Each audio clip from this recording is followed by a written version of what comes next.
Walang hiya. Habang pinagsisilbihan ko si Ricardo ng buong pagmamahal, lihim na pala niyang isinasangla ang aming tahanan para sa kanyang batang kabit. Akala niya'y mananatili akong bulag at bingi sa kanyang mga kalapastanganan. Ricardo, ang bawat piraso ng pagkatao ko na dinurog mo ay magiging sandata sa iyong pagbagsak. Handa ka na bang mawala ng lahat?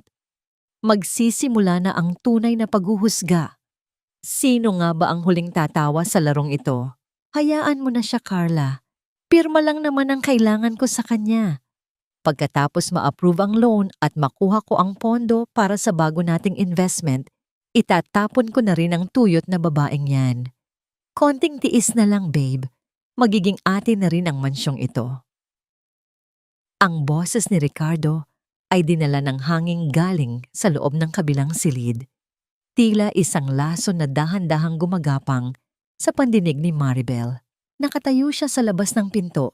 Hawak ang isang tray ng mainit pang kape at ang paboritong kakanin ng asawa. Ngunit sa bawat salitang binitawan ni Ricardo, tila nawawalan ng lakas ang kanyang mga bisig. Ang tasang porselana na maingat niyang inaalagaan ay nagsimulang manginig sa ibabaw ng tray. Lumilikha ng bahagyang pag-alog na nagpapakita ng kaguluhan sa kanyang kalooban. Sa kabilang panig ng pinto, narinig niya ang maharot na tawa ng isang babae. Si Carla, ang batang asistenteng itinuring ni Maribel na parang sariling kapatid. Ang bawat hagik-hik nito ay tila matutulis na karayom na tumutusok sa kanyang dibdib. Habang ang dalawa ay nagpaplanong nakawin ang kanyang kinabukasan, si Maribel ay naroon.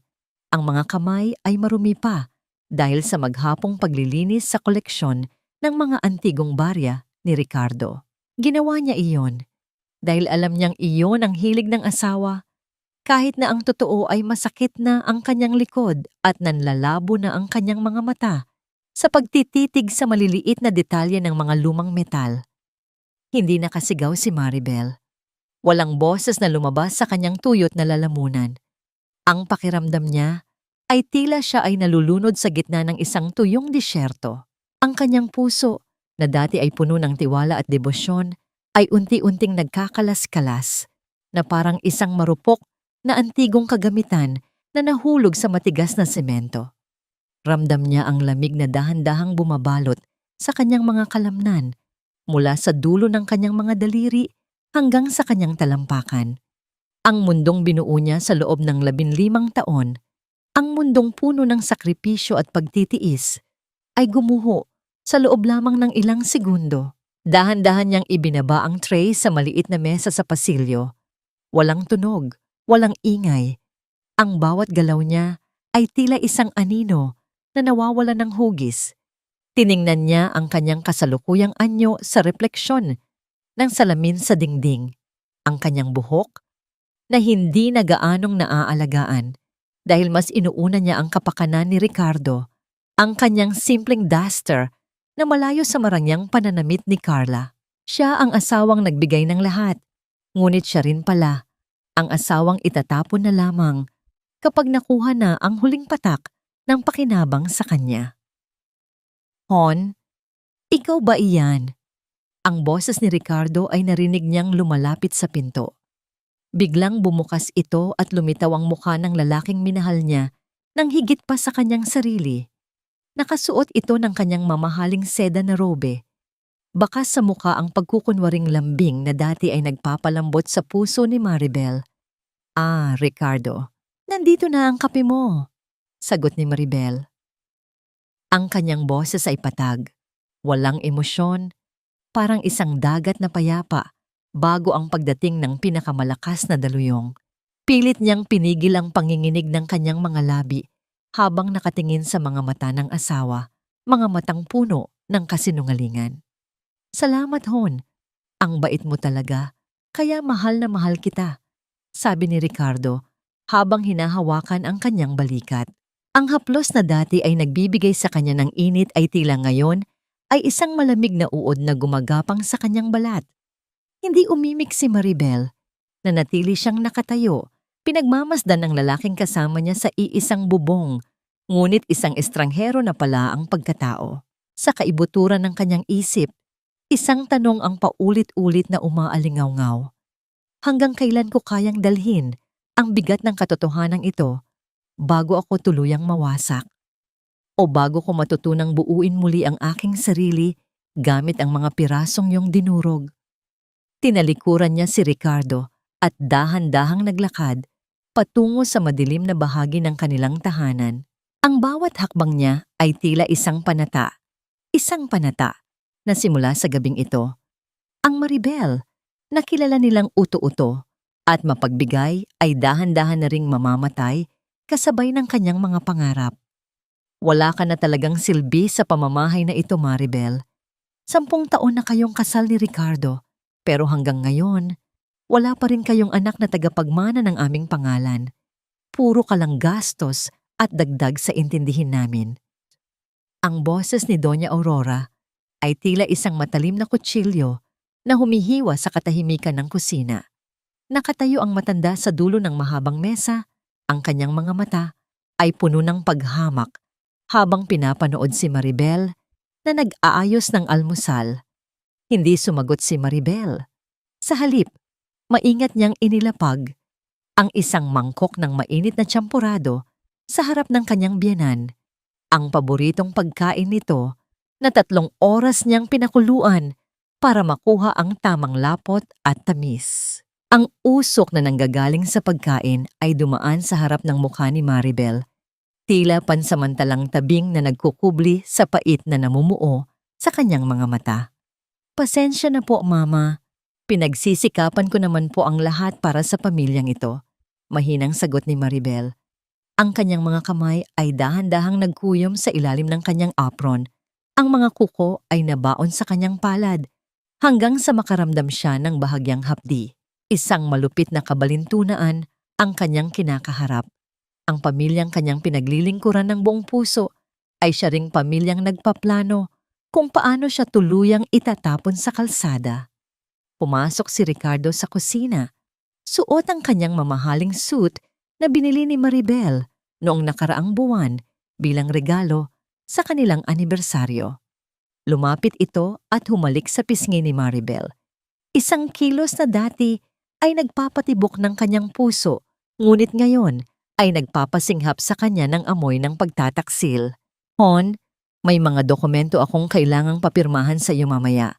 Tungkol lang ito sa bagong expansion ng business natin. Alam mo naman, para sa atin din ito. Para sa future natin. Ang boses ni Ricardo ay puno ng tamis, ngunit para kay Maribel, ito ay tila isang huni ng ahas na naghahanda ng tumuklaw. Tumango lamang si Maribel, hindi kayang tumingin ng diretso sa mga mata ng asawa. Matapos ang almusal, nagkunwari siya nang pupunta sa palengke, ngunit ang kanyang mga paa ay dinala siya sa isang lugar na matagal na niyang hindi napupuntahan, ang opisina ng isang matandang kaibigan at batikang abogado, si Mateo. Ang katahimikan sa loob ng opisina ni Mateo ay nagbigay kay Maribel ng pagkakataong huminga. Habang inilalatag niya ang mga hinala at ang mga dokumentong nakuha niya ng palihim sa computer ni Ricardo, naramdaman niya ang titig ng abogado, puno ng pag-aalala at lungkot. Maribel, hindi lang ito simpleng utang. Pinapalabas ni Ricardo na ikaw ang pangunahing garantor ng lahat ng kanyang mga loans. Kung bumagsak ang negosyong pinaplano niya, ikaw ang hahabulin ng mga bangko. At ang bahay na ito, na ipinamana sa iyo ng mga magulang mo, ang unang kukunin. Ang bawat salita ni Mateo ay tila isang mabigat na bato na idinaragdag sa pasan-pasan ni Maribel. Ang kanyang dibdib ay sumikip. Ang hangin ay tila nawalan ng puwang sa kanyang mga baga. Ang bahay na yon, ang tanging alaala niya sa kanyang namayapang ama at ina, ay ginagamit na pain ng lalaking nangako sa harap ng altar na poprotektahan siya hanggang sa huling sandali ng kanyang buhay. Nang lumabas si Maribel sa opisina ni Mateo, ang sikat ng araw sa labas ay tila masyadong maliwanag para sa kanyang nagdidilim na mundo. Naglakad siya patungo sa isang malapit na shopping mall para magpalamig At doon niya nakita ang isang eksenang tuluyang nagpaguho sa kanyang huling pag-asa. Sa tapat ng isang mamahaling jewelry store, nakatayo si Carla. Nakasuot ang babae ng isang maikling pulang damit na tila sumisigaw ng karangyaan. Ngunit hindi ang damit ang kumuha ng atensyon ni Maribel. Ang kanyang mga mata ay nakapako sa leeg ni Carla. Doon nakasabit ang isang antigong kwintas na may pendant na hugis luha. Ang kwintas na yon ay ang pinakamahalagang kayamanan ni Maribel, ang pamanang hiyas ng kanyang ina na itinago niya sa loob ng isang lihim na vault sa kanilang kwarto. Ang kanyang puso ay tila huminto sa pagtibok. Ang bawat bahagi ng kanyang pagkatao ay nanginginig sa matinding galit at panlulumo. Ang lahat ng kanyang sakripisyo, ang lahat ng kanyang pagtitiis sa panglalait ng kanyang biyenan, at ang kanyang bulag na pag-ibig kay Ricardo ay nauwi lamang sa ganitong uri ng pambabastos. Ang huling piraso ng kanyang dangal ay tila tinapakan sa harap ng maraming tao habang pinagmamasdan ng kanyang pamanang hiyas na suot ng kabit ng kanyang asawa. Paano ko pa magagawang ngumiti sa harap ng mga taong ito? Gayong ang bawat mahalagang bagay sa buhay ko ay isa-isa na nilang kinukuha. At hanggang kailan ko kayang itago ang apoy ng paghihiganti na ngayon ay nagsisimula ng magliyab sa aking kaluluwa? Dahan-dahan niyang kinuha ang kanyang cellphone at tinawagan si Ricardo. Hona, nasaan ka? Gusto ko lang sabihing pipirmahan ko na ang mga dokumentong sinasabi mo. Pag-usapan natin yan pag-uwi mo. Ang boses ni Maribel ay kalmado. Tila walang anumang bagyong nagaganap sa kanyang loob. Ngunit ang kanyang mga mata ay nakatitig pa rin kay Carla na tila hinahatulan na ang bawat isa sa kanila sa kanyang isipan. Ang matris mo ay parang lupang tinubuan ng mga tinik. Walang halaga, walang bunga. Sayang lang ang bawat sentimong ginagastos ni Ricardo para pakainin at bihisan ka kung hindi mo naman siya mabibigyan ng tagapagmana. Ang boses ni Doña Aurora ay pumailan lang sa loob ng malawak na sala. Tila isang lason na dahan-dahang humahalo sa bango ng mamahaling pabango sa silid. Nakaupo ang matanda sa kanyang paboritong silya na gawa sa inukit na nara, habang si Maribel ay nakaluhod sa kanyang harapan, matiyagang minamasahe ang kanyang mga paa gamit ang mainit na langis. Ang amoy ng menthol at eucalyptus ay humahalo sa pawis ni Maribel, ngunit mas nangingibabaw ang anghang ng mga salitang ibinabato sa kanya.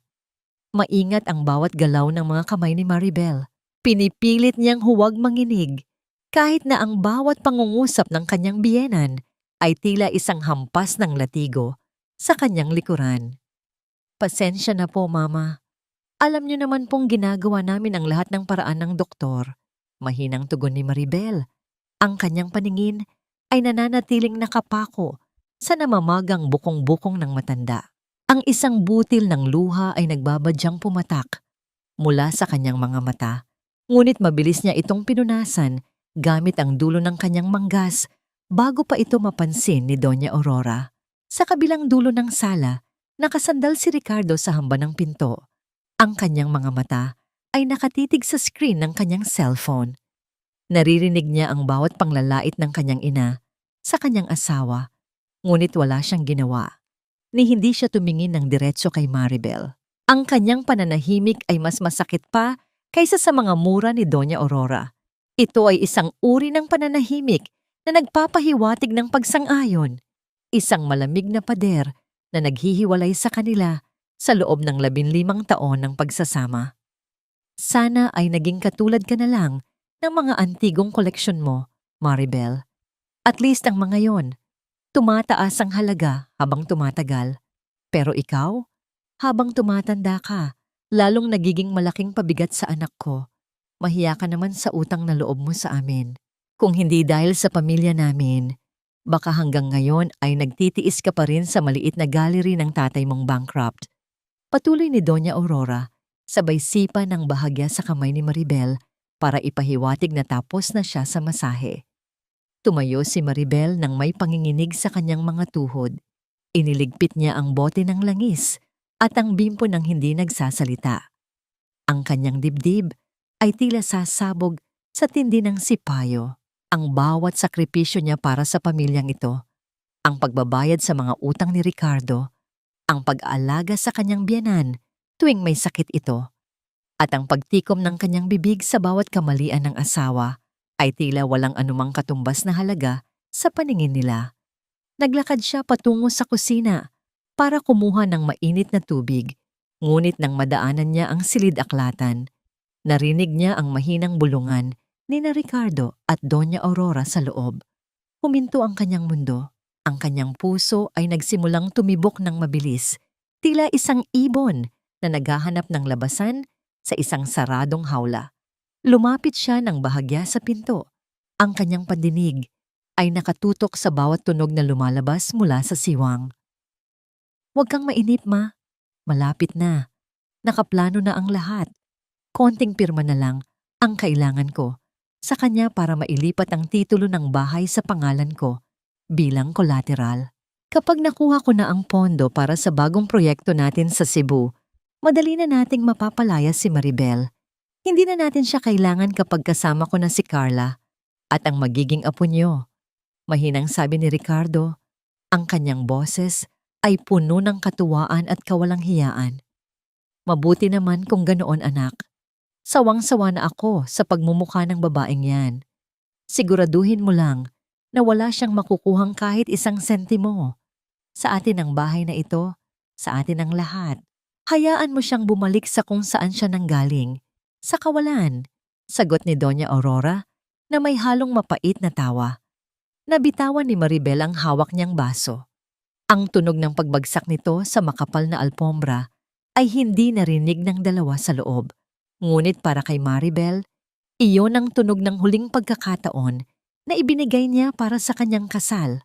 Ang kanyang buong katawan ay naging manhid. Ang lamig na kanyang naramdaman ay hindi galing sa labas, kundi mula sa kaibuturan ng kanyang kaluluwa na ngayon ay unti-unti nang nagiging bato. Ang lahat ng kanyang pagtitiis ay nauwi lamang sa isang planadong pagtatapon. Ang bahay na binuo ng kanyang ama, ang bawat sulok na puno ng alaala ng kanyang pagkabata, ay itinuturing na lamang na isang piraso ng ari-arian na nais nilang nakawin.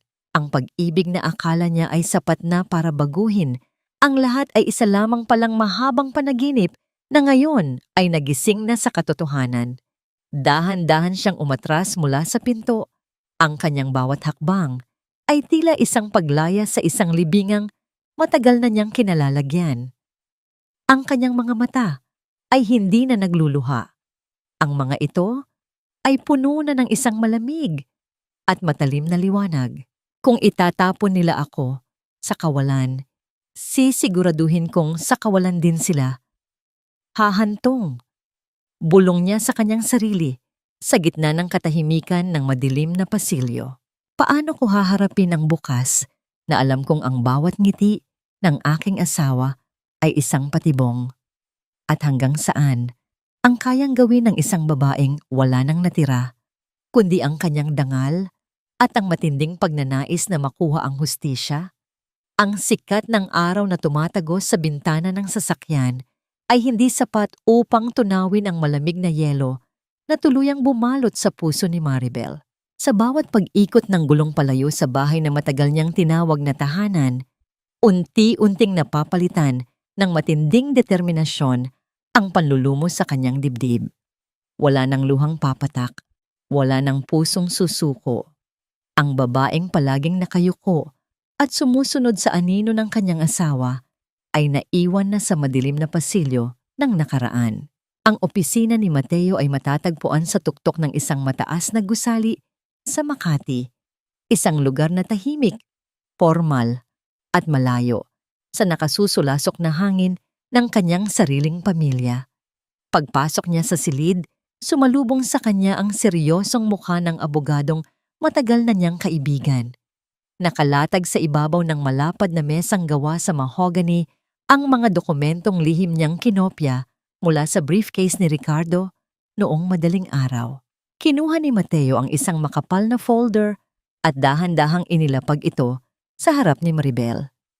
Ang bigat ng papel na tumama sa kahoy ay tila nagdala ng isang mabigat na katotohanan na matagal nang nakatago sa dilim. Maribel, binusisi ko ng maigi ang lahat ng pinirmahan mo nitong mga nakaraang buwan. Panimula ni Mateo. Ang kanyang tinig ay may halong pag-iingat at matinding awa na pilit niyang itinatago dahil alam niyang hindi iyon ang kailangan ng kaibigan ngayon. Ginamit niya ang tiwala mo, Belle. He structured the loan so perfectly that all the liabilities, ang lahat ng panganib at utang, ay nakapangalan sa iyo at nakasangla sa ancestral property mo. Kung sakaling bumagsak ang negosyo niya o hindi siya makapagbayad, hindi siya ang mawawalan. Ikaw ang hahabulin ng bangko at ikaw ang maaaring makulong sa kasong estafa. Tinitigan ni Maribel ang mga pahina. Sa ibabang bahagi ng bawat kontrata, nakaukit ang kanyang sariling pirma. Isang mapait na alaala ang biglang sumariwa sa kanyang isipan. Naalala niya ang gabing inabot sa kanya ni Ricardo ang pluma. Hinagkan pa nito ang kanyang noo. Ang mga labi nito ay tila nag-iwan ng init habang matamis na bumubulong. Pirmahan mo na ito, Hon, para sa future natin, para sa magiging mga anak natin. Naramdaman ni Maribel ang pag-ikot ng kanyang sikmura. Ang halik na yon ay hindi pagmamahal.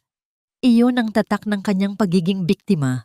Ginamit ng asawa ang kanyang kahinaan at pangarap na magkaroon ng anak upang igapos siya sa isang patibong na walang kawala. Hinaplos niya ang kanyang pirma sa papel, ngunit sa halip na manginig sa takot, isang malamig at kalkuladong talas ang sumilay sa kanyang mga mata. Bilang isang appraiser ng mga antigong kagamitan, sanay siyang kumilatis kung alin ang orihinal at kung alin ang pekeng ginawa lamang para manlinlang. Ngayon, malinaw na sa kanya na ang buong buhay mag-asawa nila ni Ricardo ay ang pinakamalaking pekeng obra na kanyang nakita. Gusto niyang kunin ang lahat at iwan akong walang laban. Tahimik na saad ni Maribel. Ang kanyang tinig ay hindi nanginginig, kundi buo at matigas.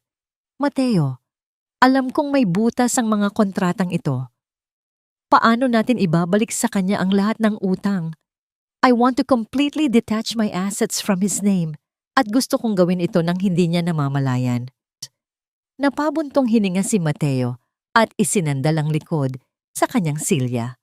Binalot ng mahabang katahimikan ng silid, tila may tinitimbang ang abogado sa kanyang isipan. Nang muli siyang tumingin kay Maribel, nawala na ang pag-aalala sa kanyang mukha at napalitan ito ng matinding kaseryosohan. Dahan-dahan niyang binuksan ang pinakababang drawer ng kanyang mesa at inilabas ang isa pang hiwalay na folder, kulay itim at walang anumang pangalan sa labas. Matagal ko nang gustong sabihin ito sa iyo, Maribel. Ang tinig ni Mateo ay bumaba hanggang sa maging isang maingat na bulong. Nagdadala ng isang lihim na matagal nang ibinaon. Hindi lang babae at pera ang problema ng asawa mo. Yung malaking project na pinagmamalaki niya sa Cebu, isang malaking front. Higit sa 1 taon na siyang iniimbestigahan ng opisina ko at ng mga autoridad para sa malawakang money laundering at illegal corporate fraud. Paano ba haharapin ang isang kaaway na hindi lamang nanira ng iyong puso, kundi isa rin palang kriminal na nagtatago sa likod ng mamahaling suit at matatamis na pangako? At sa anong paraan magagamit ni Maribel ang mapanganib na impormasyong ito upang tuluyang ibaon ang lalaking umubos sa kanyang pagkatao? Ang sikat ng buwan ay nagbigay ng malamig na liwanag sa loob ng silid-aklatan ni Maribel, sumasalamin sa makinis na ibabaw ng isang asul at puting plorera na nakapatong sa ibabaw ng mesa. Maingat niyang pinasadahan ng malambot na basahan ng leeg ng antigong kagamitan.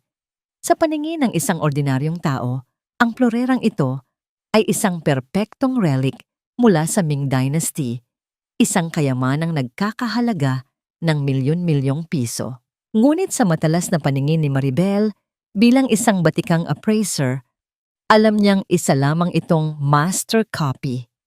Isang napakahusay na peke na ginawa upang linlangin ang mga matang nabubulag ng kasakiman, kagaya ng kanyang kasal, maganda sa labas, ngunit walang tunay na halaga sa loob. Naramdaman niya ang pagyanig ng sahig mula sa mabibigat na hakbang na palapit sa silid. Pumasok si Ricardo. Amoy alak at suot pa rin ang nangiti ng isang taong nakagawa ng kasalanan, ngunit pakiramdam ay hari ng mundo. Lumapit ito at inakbayan si Maribel. Ang kanyang mga mata ay mabilis na naakit sa kinang ng plorera.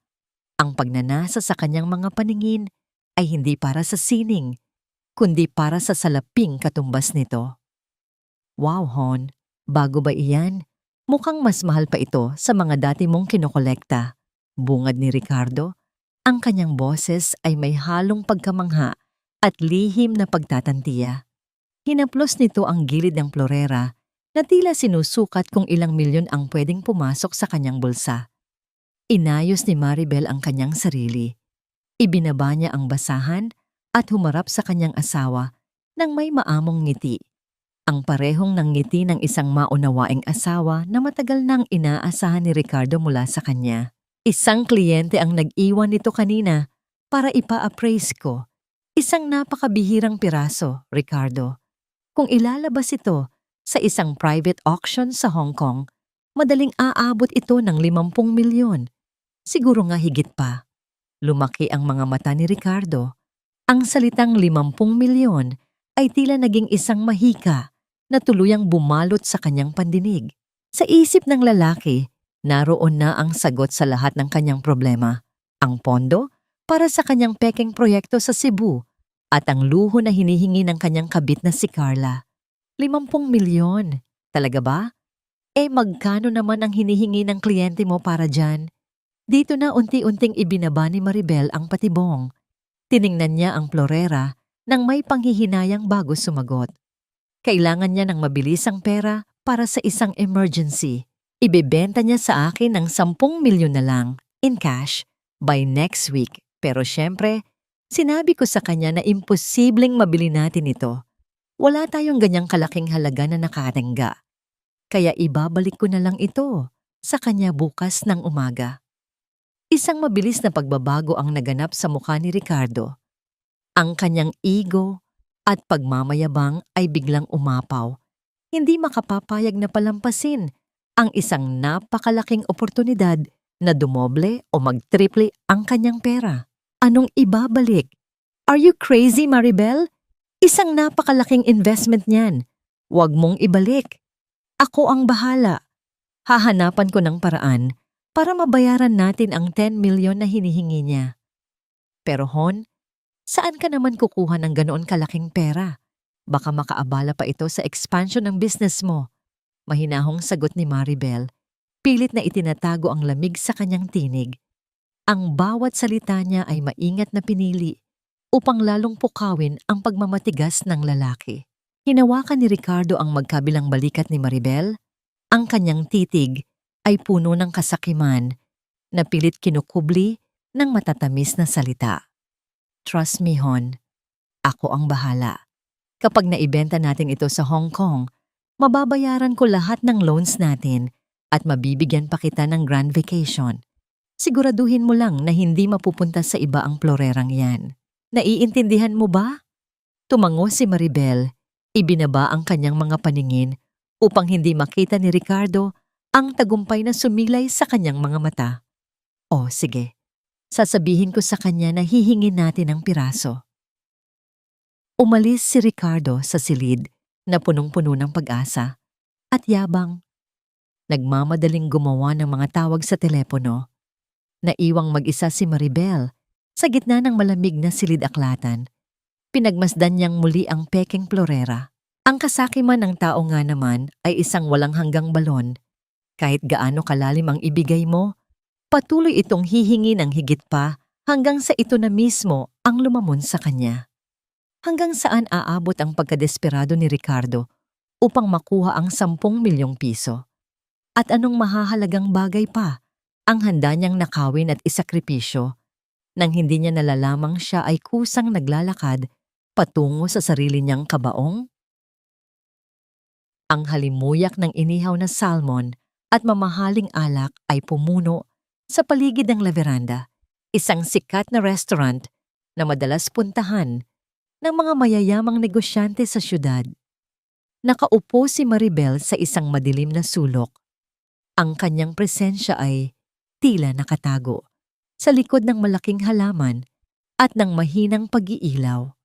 Nakasuot siya ng isang simpleng itim na damit at isang malaking sunglass na paminsan-minsan niyang inilalagay sa ibabaw ng kanyang ulo upang hindi makakuha ng pansin.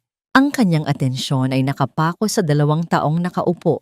Ilang lamesa lamang ang layo mula sa kanya. Doon, sa ilalim ng pinakamaliwanag na ilaw ng restaurant, ay naroon si Ricardo at si Carla. Ang dalawa ay nagtatawanan, walang pakialam sa mundo, na tila sila ang nagmamay-ari ng lugar. Nakita ni Maribel kung paano hinawakan ni Ricardo ang kamay ni Carla sa ibabaw ng mesa. Ang mga daliri nito ay malambing na humahaplos sa mga kuko ng babae na bagong kulay. Ang ngiting iginawad ni Ricardo kay Carla ay ang parehong nangiti na minsang ibinigay niya kay Maribel 15 taon na ang nakalilipas. Isang ngiti na akala niya ay para sa kanya lamang, ngunit isa lamang palang palamuti na madaling ipasa sa iba. Biglang naramdaman ni Maribel ang paninikip ng kanyang dibdib. Kahit na alam na niya ang totoo, kahit natanggap na niya ang pagtataksil, hindi pa rin niya lubos na mapigilan ang sakit ng harap-harapang pagkawasak. Ang pag-ibig na kanyang ibinigay ay tila inihagis sa isang maruming kalsada at tinapakan ng mamahaling sapatos ng kanyang asawa. Pinisil niya ng mahigpit ang baso ng malamig na tubig sa kanyang harapan. Halos mabasag ito sa tindi ng kanyang pagkakahawak. Ang malamig na hamog sa baso ay dumampi sa kanyang balat, nagbibigay sa kanya ng isang matalas na paalala upang manatiling gising at huwag magpadala sa emosyon. Hindi siya pumunta rito upang umiyak. Pumunta siya upang mangalap ng impormasyon. Babe, paano kung hindi pumayag ang asawa mo na ibigay sa'yo yung pera para sa florera? Narinig ni Maribel ang malanding boses ni Carla. Umaalingaw-ngaw sa kabila ng mahinang musika ng restaurant. Ang babae ay humigop mula sa kanyang wine glass bago muling nagsalita. Ang kanyang mga mata ay puno ng pagmamalaki na para bang siya ang nagpapatakbo sa buhay ng lalaki. Kailangan na nating bayaran yung down payment ng bagong kondo na kukunin ko. Ayokong tumira sa bahay ninyo habang nandun pa ang matandang yun. Tumawa si Ricardo at sumandal sa kanyang silya. Nagpapakita ng labis na kumpiyansa. Huwag kang mag-alala. Uto-uto si Maribel. Konting lambing ko lang dun. Bibigay iyon. Ako pa ba? Nasulsulan ko na siyang sabihin sa kliyente niya na bibili natin ang florera ng 10 milyon. Ang hindi niya alam, inilabas ko na ang pera mula sa business accounts na nakapangalan sa kanya. Nanlaki ang mga mata ni Maribel. Ang huling pangungusap ni Ricardo ay tila isang malakas na sampal na gumising sa kanyang pinakamalalim na galit. Ginamit ng asawa niya ang mga accounts na matagal na nilang iningatan. Mga pondong nakapangalan sa kanya upang bilhin ang sarili niyang patibong at upang sustentuhan ang luho ng kabit nito. Ang kawalanghiyaan ni Ricardo ay umabot na sa antas na hindi na kayang isipin ng isang normal na tao. Wala na itong pakialam kung anong mangyayari sa asawa basta't makuha lang nito ang kanyang gusto. Isang matalas na hangin ang umihip sa paligid nang tumayo si Carla upang pumunta sa banyo. Inayos ni Maribel ang kanyang sarili at maingat na sumunod. Sa loob ng maliit at makintab na restroom, nakita niyang nag-aayos ng lipstick si Carla sa harap ng malaking salamin. Napatigil ang babae nang makita ang refleksyon ni Maribel sa kanyang likuran. Maribel, anong ginagawa mo rito? Halatang nagulat si Carla. Ang kanyang muka ay biglang namutla, habang dahan-dahang ibinaba ang kanyang lipstick. Ang kaba ay mabilis na gumapang sa kanyang mga mata, isang kabang nagmumula sa takot ng isang magnanakaw na nahuli sa akto. Ngumiti si Maribel, isang ngiti na hindi umaabot Sa kanyang mga mata, isang ngasang ngiti na kasing lamig ng isang natutulog na patalim. Lumapit siya hanggang sa ang kanyang paghinga ay halos dumampi na sa balikat ng nakababatang babae. Sa salamin, nagtama ang kanilang mga paningin. Si Carla, na puno ng karangyaan na hindi kanya, at si Maribel, na nakasuot ng simpleng damit ngunit nagdadala ng isang tahimik na kapangyarihan. Ang ganda ng kwintas mo, Carla. Bagay na bagay sa'yo. Malambot na sabi ni Maribel, ngunit bawat pantig ay may bigat na nagparamdam ng kaba kay Carla. Siguraduhin mo lang na kaya mong dalhin ang sumpa ng mga bagay na ninanakaw mo mula sa tunay na nagmamay-ari. Dahil sa huli, ang lahat ng kinang ay maglalaho at maiiwan ka lang na nag-iisa sa dilim. Ano ang magiging hakbang ni Carla pagkatapos ng malamig na babalang iyon? At sapat na ba ang isang patikim ng galit ni Maribel upang magsimulang gumuho ang pekeng paraiso na binuo nila ni Ricardo? Ang bawat pahina ng manipis na puting papel na nakapatong sa ibabaw ng mesa ni Ricardo ay tila naglalaman ng makamandag na lason. Maingat na inihanay ni Maribel ang mga dokumentong inihanda ni Mateo. Sa panlabas, mukha itong mga ordinaryong papeles para sa buwis at negosyo, ngunit sa mga matang nakakaunawa, isa itong matibay na kadena na tuluyang maghihiwalay sa kanyang mga pamanang ari-arian mula sa mga nagtataasang utang ng kanyang asawa. Habang hinihintay niya ang pagdating ni Ricardo, naramdaman ni Maribel ang malamig na pawis na namumuo sa kanyang mga palad. Isang pagkakamali, isang maling basa ni Ricardo sa mga nakasulat at ang buong plano niya ay magiging abo. Bumukas ang pinto ng silid-aklatan. Pumasok si Ricardo, ang kanyang mukha ay namumula pa sa alak at ang kanyang damit ay nagdadala ng matapang na halimuyak ng matamis na pabango ni Carla. Ang amoy na yon, na dati ay nagpapasikip sa dibdib ni Maribel, ngayon ay nagbibigay na lamang sa kanya ng matinding pandidiri na kailangan niyang lunukin at itago sa likod ng isang matamis na ngiti. Hon, tapos na ang problema natin. Bungad ni Ricardo, ang yabang sa kanyang tinig ay umaalingaw-ngaw sa buong silid. Inayos niya ang kanyang kwelyo at naglakad patungo sa kanyang silya na tila siya ang pinakamatalinong lalaki sa buong mundo. Na-transfer ko na ang 10 milyon para mabili natin ang Florera. Ngayon, kailangan na lang nating hintayin ang buyer mula sa Hong Kong at dodoble o titriple pa ang pera natin. Lumapit si Maribel. Ang kanyang mga galaw ay banayad. Nagkukunwaring puno ng paghanga sa asawa. Ang galing mo talaga, Ricardo. Hindi ako nagkamali ng pinakasalan. Pero bago natin ipagdiwang ang bago nating yaman, may kailangan ka munang pirmahan. Kumunot ang noo ni Ricardo, ang kanyang paningin ay bumaba sa mga dokumentong nakalatag sa kanyang mesa. Ano na naman yan? Akala ko ba tapos na tayo sa mga papeles noong nakaraang buwan? Dito na ginamit ni Maribel ang kanyang pinakamagandang sandata, ang kahinaan ng asawa pagdating sa batas at ang matindi nitong takot na mawalan ng pera. Inilagay niya ang kanyang kamay sa balikat ni Ricardo. Dahan-dahang pinipisil ito upang magbigay ng huwad na kapanatagan. Tumawag kasi ang accountant natin kanina.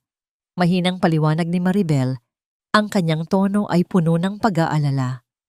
Sabi niya, dahil napakalaki ng papasok na pera mula sa Florera, siguradong sisilipin ng BR ang mga joint accounts natin.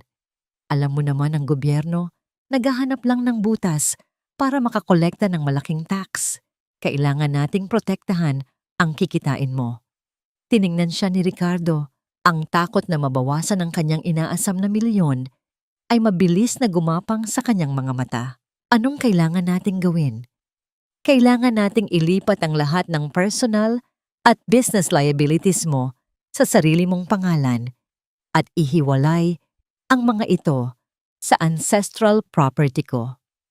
Sa ganitong paraan, kapag nag-audit ang BIR, hindi nila pwedeng galawin o i-freeze ang mga pondo mo dahil nakahiwalay ang mga utang sa mga assets na kumikita. Para itong firewall hon, pinoprotektahan natin ang yaman mo. Paliwanag ni Maribel. Ang bawat salita ay kasing tamis ng pulot, ngunit kasing talim ng patalim. Kinuha ni Ricardo ang mamahaling pluma mula sa lalagyan. Tiningnan niya ang unang pahina. Ang dibdib ni Maribel ay tila naging isang malaking tambol na walang tigil sa paghampas. Kung babasahin ng maigi ni Ricardo ang ikalawang talata, malalaman nitong isinusuko niya ang lahat ng karapatan sa bahay at sa anumang pondong nakapangalan kay Maribel, habang sinusolo ang lahat ng pananagutan sa bangko. Ngunit ang kasakiman ay isang makapal na piring. Nabubulag si Ricardo ng 50 milyon na akala niya ay naghihintay sa kanya. Ang tanging iniisip niya ay kung paano niya maitatago ang pera mula sa buwis upang mas malaki ang maibigay niya kay Carla. Marahang iginuhit ng tinta ang unang pirma ni Ricardo. Ang makinis na pag-agos ng pluma sa papel ay nagbigay ng pansamantalang ginhawa kay Maribel. Lumipat ang lalaki sa ikalawa, ikatlo at ikaapat na pahina. Ang kanyang mga mata ay nagmamadaling dumaan sa mga salita. Hindi na iniintindi ang malalalim na terminong legal na sadyang ginamit ni Mateo upang itago ang katotohanan. Masyado siyang bilib sa kanyang sarili, masyadong nagtitiwala na hinding-hindi siya kayang isahan ng kanyang asawang palaging nakayuko. Subalit nang maabot ni Ricardo ang huli at pinakamahalagang pahina, ang dokumentong tuluyang puputol sa kanyang karapatan sa lupang kinatatayuan ng kanilang bahay, bigla siyang huminto. Napatigil ang pluma sa ere. Ang mukha ni Ricardo ay biglang nagseryoso. Inilapit niya ang papel sa kanyang mukha. Ang kanyang kilay ay magkasalubong na tila may natuklasan na isang malaking pagkakamali sa teksto. Ang paghinga ni Maribel ay nag-freeze sa kanyang lalamunan. Ang kanyang mga kamay na nakapatong sa kanyang hita ay nagkuyom ng napakahigpit hanggang sa mabaon ang kanyang mga kuko sa kanyang sariling laman. Teka, Maribel, timahinang sambit ni Ricardo. Ang kanyang paningin ay dahan-dahang umangat mula sa papel patungo sa mga mata ng kanyang asawa. Bakit nakasulat dito na huminto ang pag-ikot ng mundo ni Maribel? Sa isang iglap, ang manipis na linya sa pagitan ng kanyang tagumpay at ng tuluyang pagkawasak ng kanyang plano ay nakasalalay sa susunod na mga salitang lalabas sa bibig ng lalaking sumira sa kanyang buhay. Daken bam na ne umbo on digino. Bakit nakasulat dito na ang pangalan ng abogadong mag-aayos nito ay si Mateo? Di ba mahal maningil yung kaibigan mo? Hindi ba pwede sa mas murang notaryo na lang tayo pumunta? Ang mga salitang lumabas sa bibig ni Ricardo ay nagpakawala ng isang malaking hangin na matagal nang naipon sa dibdib ni Maribel. Ang tanging problema pala ng lalaking kaharap niya ay ang ibabayad sa serbisyo ng abogado at hindi ang mismong lason na nakasulat sa mga pahinang kanyang pinipirmahan. Sa likod ng malamig na ekspresyon ni Maribel, nakaramdam siya ng matinding pandidiri sa sariling asawa.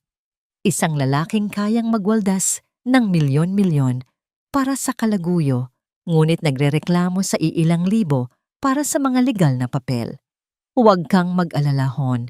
Dahil matagal na tayong magkaibigan ni Mateo, binigyan niya ako ng malaking discount. Wala tayong babayaran ni 1 sentimo hanggang hindi nabebenta ang florera. Malumanay na sagot ni Maribel. Ang kanyang mga mata ay nanatiling maamo, ngunit ang kanyang isipan ay nagdiriwang. Tumango si Ricardo na tila nakunteno sa sagot. Muling bumaba ang mamahaling pluma sa papel. Ang mabilis at malikot na pirma ni Ricardo ay nakaukit na ngayon sa dokumentong tuluyang nag-alis sa kanya ng karapatan sa ancestral home at nagselyo sa kanyang buong pagkatao bilang nag-iisang responsable sa lahat ng limpak-limpak na utang sa bangko. Isinara ni Maribel ang folder. Ang bawat pahina ay nakatago na ng ligtas, handang gamitin bilang armas sa tamang panahon. Kinaumagahan, binalot ng amoy, ng sariwang bulaklak ang buong sala ng mansyon. Isang malaking bouquet ng mga pulang rosas ang nakapatong sa ibabaw ng mesa. Katabi nito ay isang maliit na sobreng may nakasulat na matamis na mensahe.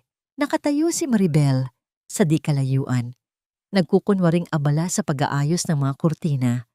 Ngunit ang kanyang buong atensyon ay nakatutok sa pintuan ng kwarto ni Carla na noon ay pansamantalang nakikitira sa kanila dahil raw inaayos ang kondo nito. Lumabas si Carla, suot ang kanyang maikling pantulog, ang buhok ay magulo, ngunit puno ng yabang ang tindig. Napansin agad ng babae ang mga bulaklak. Lumapit ito at kinuha ang sobre. Nang mabasa nito ang pangalan sa labas, biglang nag-iba ang ekspresyon ng kanyang mukha mula sa katuwaan patungo sa matinding pag-aalala. Para kanino yan? Ang boses ni Ricardo ay nanggaling sa hagdan. Bumaba ang lalaki. Ang paningin ay mabilis na napako sa mamahaling buke na hawak ng kanyang kalaguyo. Pilit na itinago ni Carla ang card sa likod ng kanyang likuran. Padala lang to ng isang dating kaibigan. Babe, wala to. Utal na sagot ni Carla. Ang mga mata nito ay naghahanap ng palusot. Hindi naniwala si Ricardo. Lumapit ito ng mabilis. Hinablot ang kamay ni Carla at kinuha ang maliit na card. Ang mukha ng lalaki ay unti-unting namula sa galit habang binabasa ang nakasulat. Para sa pinakamagandang gabi na ibinigay mo sa akin. Hindi ako makapaghintay na makita kang muli. Tony. Sino si Tony? Malakas ang sigaw ni Ricardo. Ang kanyang boses ay tila kulog na yumanig sa buong bahay. Ang selos na bumalot sa kanya ay hindi lamang galing sa pag-ibig, kundi sa kanyang umaapaw na ego na hindi nakasanayang may kaagaw. Babe, maniwala ka. Hindi ko kilala yan. Baka napagkamalan lang ang pangalan ko o may naninira sa akin. Halos maiyak si Carla sa pagdadahilan. Sinusubukang hawakan ng braso ni Ricardo, ngunit mabilis itong iniwas ng lalaki. Ang away ng dalawa ay umabot hanggang sa sala. Ang mga salitang puno ng hinala, panunumbat at kasinungalingan ay nagpalitan.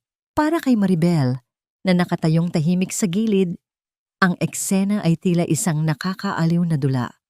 Ang mga bulaklak na iyon ay binili niya mula sa isang malayong flower shop gamit ang isang pekeng pangalan, isang simpleng patibong, ngunit sapat na upang basagin ang pekeng tiwala na namamagitan sa 2 taong nagtaksil sa kanya. Ginastos ko ang pera ng kumpanya para ibigay sa iyo ang lahat ng luho mo. Tapos may iba kang lalaking kinikita? Ang mga litid sa leeg ni Ricardo ay lumitaw sa tindi ng galit. Ang mga salitang binitiwan niya ay tuluyang nagbunyag sa kanyang mga katiwalian. Isang pag-aming narinig ng malinaw ni Maribel. Dahan-dahang naglakad si Maribel patungo sa kusina, iniwan ang dalawa sa kanilang sigawan. Ang kanyang mga labi ay nag-anyo ng isang mapait na ngiti. Ang laso ng hinala ay nagsimula nang gumapang sa kanilang mga ugat. Sa halip na siya ang magalit at umiyak sa kanilang pagtataksil, hahayaan niyang sila mismo ang magwasak sa isa't isa gamit ang kanilang sariling mga kasinungalingan. Habang hinahawakan ni Maribel ang baso ng malamig na tubig, isang malakas na tunog mula sa sala ang nagpatigil sa kanya. Ang tunog ng basag na baso at isang malakas na daing na nanggaling kay Doña Aurora na pababa pa lamang ng hagdan upang awatin ang anak. Ano ang mangyayari ngayong ang mismong haligi ng pamilya ay naging saksi sa pagkawasak ng kanilang pekeng paraiso? Ang ingay ng nabasag na kristal sa sala ay tila hudyat ng tuluyang pagkawasak ng kapayapaan sa loob ng mansyon. Pababa ng hagdan si Doña Aurora, ang kanyang mukha ay namumula sa galit habang nakatingin sa nagkakalat na piraso ng florera sa sahig. Isang mamahaling dekorasyon na simbolo ng kanilang yaman. Ngunit sa halip na sigawan si Ricardo o si Carla na kasalukuyang nagpapalitan ng masasakit na salita, ang kanyang matatalim na mata ay agad na humanap kay Maribel. Maribel, wala ka talagang silbi. Tumingin ka sa kalat na ito. Bakit hinayaan mong mag-away ang asawa mo sa harap ng maraming tao? Linisin mo ito ngayon din. Ang sigaw ni Doña Aurora ay umalingaw-ngaw, puno ng paghamak na tila ba si Maribel ang may kasalanan sa pagtataksil ng kanyang anak. Hindi sumagot si Maribel. Dahan-dahan siyang lumapit, kinuha ang walis at pandayakot at lumuhod sa malamig na sahig. Habang pinupulot niya ang matutulis na piraso ng kristal, naramdaman niya ang titig ni Ricardo, isang titig na puno ng inis at pagmamadali. Ang asawa niya ay hindi man lamang nag-abalang tulungan siya. Sa halip, tinalikuran siya nito at nagmarcha paakyat sa itaas, habang si Carla ay sumunod na umiiyak, pilit na nagpapaliwanag tungkol sa mga bulaklak na natanggap. Kinagabihan, namayani ang isang nakabibinging katahimikan sa loob ng bahay. Nagkunwari si Maribel na mahimbing nang natutulog, ang kanyang paghinga ay regular at malalim. Ngunit ang kanyang diwa ay gising na gising. Naririnig niya ang mahihinang hakbang sa labas ng kanilang kwarto. Ang dahan-dahang pag-ikot ng hawakan ng pinto ay naglikha ng isang halos hindi mapansing tunog sa gitna ng kadiliman. Pumasok si Ricardo. Hindi ito lumapit sa kama upang humalik o mag-sorry. Sa halip, dahan-dahan itong naglakad patungo sa antigong cabinet kung saan itinatago ni Maribel ang kanyang mga personal na gamit. Narinig ni Maribel ang maingat na paghatak sa kahoy na drawer, ang tunog ng pagtama ng mga maliliit na kahon sa loob. Mula sa ilalim ng kanyang mga pilik mata, nakita ni Maribel ang refleksyon ni Ricardo sa salamin ng aparador. Ang mukha ng lalaki ay puno ng tensyon at pawis. Ang kanyang mga kamay ay nanginginig habang hinahalughog ang mga hiyas na pamanang hiyas ng kanyang mga magulang. Kinuha ni Ricardo ang isang pares ng diamanteng hikaw at ang gintong relo na iniwan ng ama ni Maribel. Para sa atin din ito, Maribel. Babayaran ko rin ito kapag nakuha ko na ang pera sa Florera. Bulong ni Ricardo sa hangin, isang pagbibigay katwiran sa sariling pagnanakaw. Isinilid niya ang mga alahas sa kanyang bulsa at mabilis na lumabas ng silid, tila isang magnanakaw na tumatakas sa sarili niyang tahanan. Naiwang mag-isa si Maribel sa dilim. Isang mainit na luha ang dahan-dahang gumapang mula sa gilid ng kanyang mata patungo sa kanyang unan. Ang mga alahas na yon ang huling pisikal na koneksyon niya sa kanyang namayapang mga magulang. Ang makita ang sariling asawa na ninanakawan siya para lamang itapal sa mga utang nito at pambili ng pekeng pangarap ay ang huling pako sa kabaong ng kanyang pag-ibig. Ang bawat alaala ng kanilang masasayang sandali ay tila naging abo sa kanyang isipan. Ang lalaking minsang nangakong poprotektahan siya ay siya na ngayong kumikitil sa kanyang huling kaligayahan. Gayunpaman, sa kabila ng hapdi, isang matigas na kapasyahan ang nabuo sa kanyang kalooban. Hahayaan niyang kunin ni Ricardo ang lahat. Hahayaan niyang ubusin nito ang bawat sentimo dahil alam niyang sa bawat bagay na ninanakaw nito, lalong lumalalim ang hukay na kanyang paglulubugan. Bumangon si Maribel nang masigurong wala na si Ricardo sa paligid. Binuksan niya ang kanyang maliit na notebook sa ilalim ng unan at nagsulat ng isang maikling nota. Ang kanyang mga kamay ay hindi na nanginginig. Ang bawat letra ay matikas at puno ng paninindigan. Kinabukasan, ang mansyon ay muling nabalot ng tensyon. Dumating ang isang tawag sa telepono na nagpabilis sa tibok ng puso ni Ricardo. Isang boses ng lalaki ang nagpakilala bilang kinatawan ng isang mayamang kolektor mula sa Macau. Handa na kaming tignan ng Florera, Mr. Ricardo. Kung mapatunayan naming orihinal ito, handa kaming bayaran ang halagang 80 milyon bukas na bukas din. Ngunit kailangan naming masiguro na nabili mo na ito ng buo sa orihinal na may-ari bago kami makipagtransaksyon. Ang mukha ni Ricardo ay nagliwanag sa kasakiman. 80 milyon. Ito na ang pagkakataon niyang mabawi ang lahat at tuluyang iwan ang buhay na kinagisnan, ngunit may isang malaking problema. Ang 10 milyong kinuha niya sa kumpanya ay hindi sapat dahil itinaas ng kliyente ni Maribel ang presyo sa 15 milyon dahil sa dami raw ng nagkaka-interes. Paano kukunin ni Ricardo ang kulang na 5 milyong piso sa loob lamang ng 24 na oras? At anong malubhang sakripisyo ang gagawin niya na hindi niya nalalamang magiging mitya ng kanyang tuluyang pagbagsak sa ilalim ng batas? Ayusin mo ang mukha mo, Maribel. Baka akalain ng mga bisita sa anibersaryo natin bukas na pinapabayaan kita. Siguraduhin mong magarbo ang lahat dahil ito na ang huling malaking selebrasyon na gagawin natin sa bahay na ito bago tayo lumipat sa mas malaking mansyon. Ang boses ni Ricardo ay kasing lamig ng hanging nanggagaling sa aircon ng kanilang sala. Habang nagsasalita ang asawa, abala si Maribel sa paglilinis ng mga mamahaling kubyertos na gagamitin para sa kanilang ika-15 anibersaryo ng kasal. Ang bawat pagkuskos ng malambot na tela sa pilak na kutsara ay tila isang ritual ng pagpapakalma sa sarili. Hindi tumingin si Maribel kay Ricardo. Alam niyang ang mas malaking mansyon na tinutukoy nito ay ang lugar kung saan balak nitong itira si Carla matapos siyang tuluyang sipaing palabas sa sarili niyang tahanan.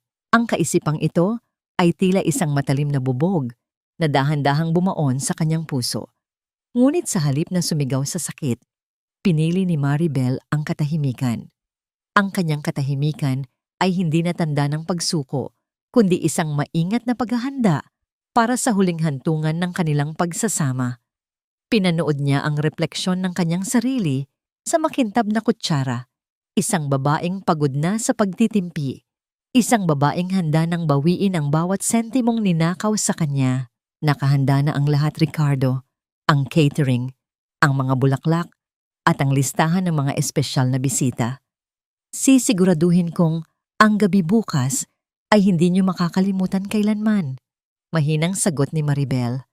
Ang kanyang tinig ay may kakaibang timpla ng tamis at pait. Isang tonong hindi napansin ni Ricardo dahil masyado itong abala sa pag-aayos ng kanyang kurbata sa harap ng malaking salamin. Kinabukasan, ang mansyon ay napuno ng ingay ng mga taong nag-aayos ng dekorasyon. Ang bango ng mga sariwang puting rosas ay humahalo sa amoy ng masasarap na pagkaing niluluto sa kusina. Sa gitna ng kaguluhan, lumabas si Maribel upang kunin ang kanyang in-order na damit. Sa unang pagkakataon sa loob ng maraming taon, hindi siya nagtipid para sa sarili.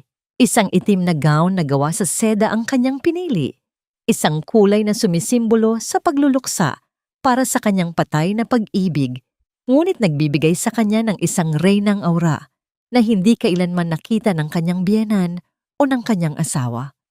Habang nag-aayos si Maribel sa kanyang silid, biglang bumukas ang pinto nang walang anumang katok. Inaasahan niyang si Doña Aurora ang papasok upang maghagis na naman ng masasakit na salita. Ngunit ang kanyang nakita ay ang babaeng huling inakala niyang mangangahas na tumapak sa kanyang personal na espasyo. Nakatayo sa pintuan si Carla. Nakasuot ang babae ng isang hapit na asul na damit. Ang kanyang buhok ay ayos na tila ba siya ang bituin ng gabi. Ang kanyang tindig ay puno ng kapangahasan. Ang kanyang mga mata ay naglilibot sa loob ng kwarto ni Maribel na tila tinitignan kung alin sa mga kagamitan doon ang kanyang susunod na aangkinin. Anong ginagawa mo rito, Carla? Ang selebrasyon ay sa labas, hindi rito sa loob ng kwarto ko. Malamig na sabi ni Maribel. Hindi siya tumayo mula sa kanyang upuan, nanatili siyang nakaharap sa salamin habang dahan-dahang nilalagyan ng pulang lipstick ang kanyang mga labi. Tumawa si Carla, isang maikli at nakaiirita na tawa na nagpapakita ng kawalan ng respeto. Lumapit ang babae at humawak sa dulo ng unan sa kama ni Maribel. Huwag ka nang magkunwari, Maribel. Alam nating dalawa na hindi para sa anibersaryo niyo ang gabing ito. Pumunta ako rito para sabihin sa iyo na Huwag mo nang pahabain pa ang pagtitiis mo. Ricardo told me everything. Alam ko nang pirma mo na lang ang kailangan para maging amin ang lahat ng ito. Humarap si Maribel sa babae. Ang kanyang mga mata ay tila dalawang madilim na lawa na walang anumang emosyon. Masyado kang nagmamadali, Carla. Ang pag-akyat sa mataas na bundok ay nangangailangan ng lakas. Ngunit ang pagbagsak mula sa itaas ay nangangailangan lamang ng isang maling hakbang. Ngumisi si Carla, isang ngising puno ng tagumpay na tila ba nakuha na niya ang lahat ng pangarap niya. Lumapit siya kay Maribel at ibinulong ang mga salitang tila isang mitya na magpapasabog sa huling pasensya ng sino mang asawa. Hindi lang bahay at pera ang kukunin ko sa'yo, Maribel. May dala akong sorpresa para kay Ricardo ngayong gabi.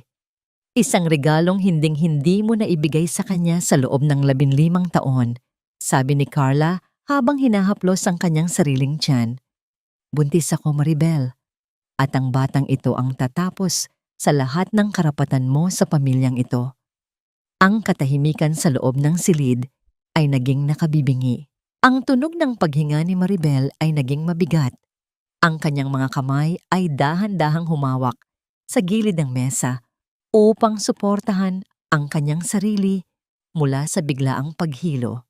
Ang kasinungalingang iyon o katotohanan man ay ang huling piraso ng puzzle na kailangan ni Maribel upang tuluyang bitawan ang anumang natitirang awa sa kanyang puso. Paano haharapin ni Maribel ang gabing ito ngayong may bagong pasabog na inihanda ang kanyang kaaway? At sapat na ba ang kanyang mga ebidensya upang mapatunayang ang regalong dala ni Carla ay isa ring malaking panlilinlang na tulad ng kanilang buong pagkatao? Ang katahimikan sa loob ng silid ay parang isang lubid na unti-unting sumasakal sa hangin. Nanatiling nakaupo si Maribel. Ang kanyang likod ay tuwid na parang isang kawayang tumatagal sa gitna ng bagyo. Hindi siya lumingon agad. Sa halip, maingat niyang ibinaba ang kanyang lipstick sa ibabaw ng vanity mirror. Ang tunog ng pagtama ng maliit na lalagyan sa salamin ay tila isang hudyat ng simula ng isang giye na nawalang urungan. Dahan-dahan siyang tumayo. Ang kanyang itim na gown ay marangyang bumagsak sa sahig, nagbibigay sa kanya ng isang anyong mas matangkad at mas makapangyarihan kaysa sa karaniwan. Humarap siya kay Carla. Ang kanyang mga mata, na dati ay puno ng luha at pagtitiis, ay tila naging 2 piraso ng itim na diamante. Matigas, makinang, at hindi kayang basagin ng kahit anong emosyon. Buntis ka? Ang tanong ni Maribel ay lumabas ng walang panginginig. Kasing lamig ng tubig sa isang malalim na balon. Lumapit siya kay Carla. Ang kanyang bawat hakbang ay may bigat na nagpaurong ng bahagya sa nakababatang babae. Isang malaking biyaya ang magkaroon ng anak, Carla. Ngunit alam nating dalawa na ang isang batang nabuo sa gitna ng pagnanakaw at pagsisinungaling ay hindi kailanman magiging sandigan ng isang masayang tahanan. Tumawa ng maikli si Carla. Pilit na itinatago ang kaba sa likod ng kanyang mapanuyang ngiti. Inggit lang yan, Maribel. Dahil sa loob ng 15 taon, naging baog ang pagsasama nyo. Ngayon, may dahilan na si Ricardo para tuluyan kang burahin sa buhay niya. Sa oras na malaman niya ito mamaya sa harap ng mga bisita, ikaw ang magmumukhang basahan na itatapon sa kalsada. Hinawakan ni Maribel ang leeg ni Carla, hindi para saktan, kundi para ayusin ang kwintas na ninakaw nito mula sa kanyang ina. Ang lamig ng kamay ni Maribel ay nagpadala ng kilabot sa balat ni Carla. Ang pagiging asawa ay hindi nasusukat sa kakayahang magbuntis, kundi sa dangal na itinataguyod sa loob ng bahay. At ikaw, Carla, kahit punuin mo pa ang bahay na ito ng 10 anak, mananatili kang anino na nagtatago sa ilalim ng kama ng ibang tao. Isang peke na pilit nagkukunwaring orihinal. Biglang bumukas ang pinto at pumasok si Doña Aurora. Suot ang kanyang pinakamahal na hiyas at isang ngangiting puno ng tagumpay. Nakita niya ang dalawa at agad na lumapit kay Carla. Inakbayan ito na parang sariling anak. Huwag mo nang sayangin ang laway mo sa babaeng iyan, Carla. Hayaan mo siyang mabulok sa kanyang inggit. Halina kayo sa baba, naghihintay na ang mga bisita. Ito na ang gabi ng ating tagumpay. Tiningnan ni Doña Aurora si Maribel mula ulo hanggang paa. At ikaw, Maribel, siguraduhin mong hindi ka gagawa ng eksena. Maglingkod ka bilang isang mabuting host dahil iyan na lang ang tanging silbi mo bago ka namin palayasin bukas ng umaga. Hindi sumagot si Maribel. Pinanood niya ang dalawang babae na lumabas ng silid. Ang kanilang mga tawa ay umaalingaw-ngaw sa pasilyo, tila mga kampanang nagbabadya ng isang masamang balita. Nang masiguro niyang wala na sila, kinuha ni Maribel ang kanyang cellphone mula sa loob ng kanyang maliit na bag. Tinawagan niya si Mateo. Mateo, handa na ba ang lahat? Ang mga dokumento, ang video, at ang mga pulis? Ang boses ni Maribel ay walang bahid ng pag-aalinlangan. Ang kanyang mga daliri ay mahigpit na nakahawak sa cellphone. Ang kanyang puso ay tumitibok nang may tiyak na layunin. Handa na ang lahat, Maribel. Hinihintay na lang namin ang signal mo.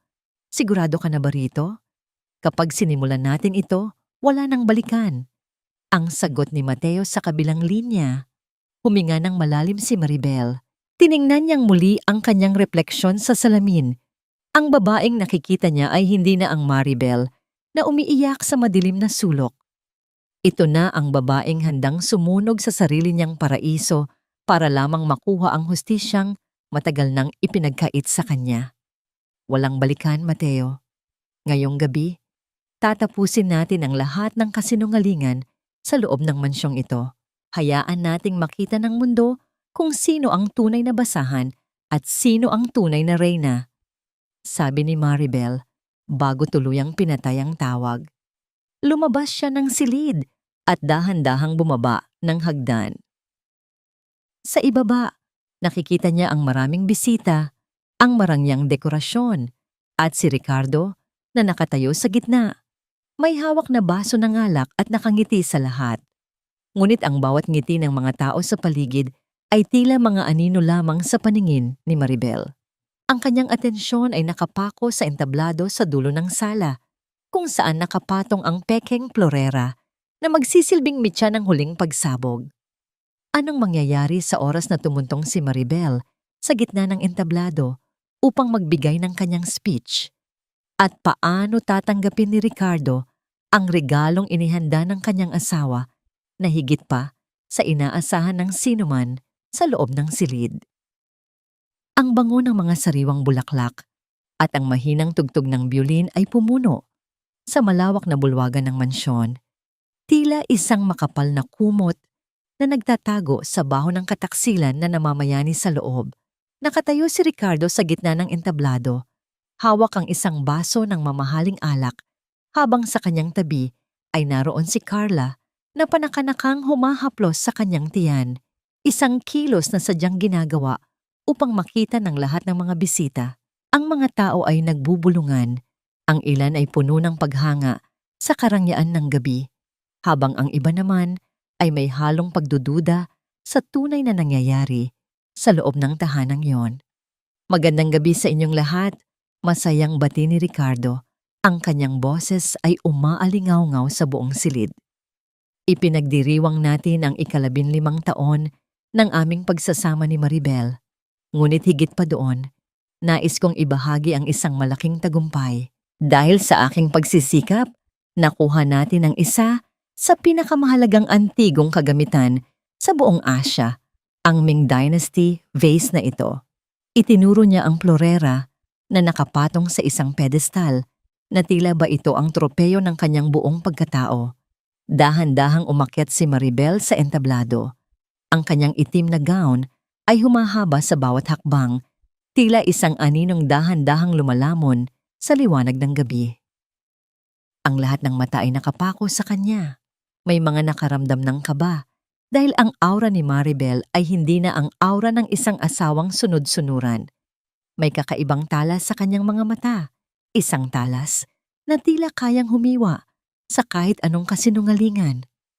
Salamat, Ricardo. Simula ni Maribel, kinuha ang mikropono mula sa asawa.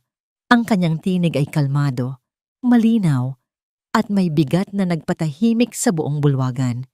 Maraming salamat sa 15 taon ng pagtuturo sa akin kung paano makilala ang tunay sa peke. Akala ko nung una, ang mga antigong gamit lang ang may ganitong katangian. Ngunit ngayong gabi, napagtanto ko na ang mga tao rin pala ay may mga master copy. Napakunot ang noo ni Ricardo, ang kanyang ngiti ay nagsimulang maglaho. Hon, anong sinasabi mo? Masyado ka na yata maraming nainom. Hindi siya pinansin ni Maribel. Sa halip, lumingon siya sa malaking screen sa likuran nila. Sa isang iglap, ang mga larawan ng kanilang kasal na dapat ay ipapalabas ay napalitan ng mga malilinaw na litrato. Mga litrato ni na Ricardo at Carla sa iba't ibang hotel, mga screenshot ng usapan nila tungkol sa pagkuha sa bahay ni Maribel at ang mga dokumentong nagpapatunay ng pagnanakaw ni Ricardo sa kumpanya. Ang bulungan ng mga tao ay napalitan ng malakas na singhap. Si Carla ay napatakip sa kanyang mukha, habang si Doña Aurora ay halos mawalan ng malay sa kanyang kinauupuan. Si Ricardo ay naging estatwa sa tindi ng hiya at gulat. Ang kanyang mukha ay naging kasing puti ng papel. Ang kanyang mga kamay ay nanginginig habang pilit na inaabot ang mikropono. At ang plorerang yan, itinuro ni Maribel ang pedestal habang may mapait na ngangiti. Katulad mo, Ricardo, isa lang yang murang replika. Isang pekeng bagay na binili mo gamit ang perang ninakaw mo sa akin. 80 milyon? Ang halaga niyan ay hindi lalampas sa 5,000 piso sa Divisoria. Ganyan kababa ang halaga ng iyong pagkatao. Sa gitna ng kaguluhan, bumukas ang malaking pinto ng mansyon. Ang tunog ng mabibigat na hakbang ng mga sapatos ay umalingaw-ngaw sa makintab na sahig.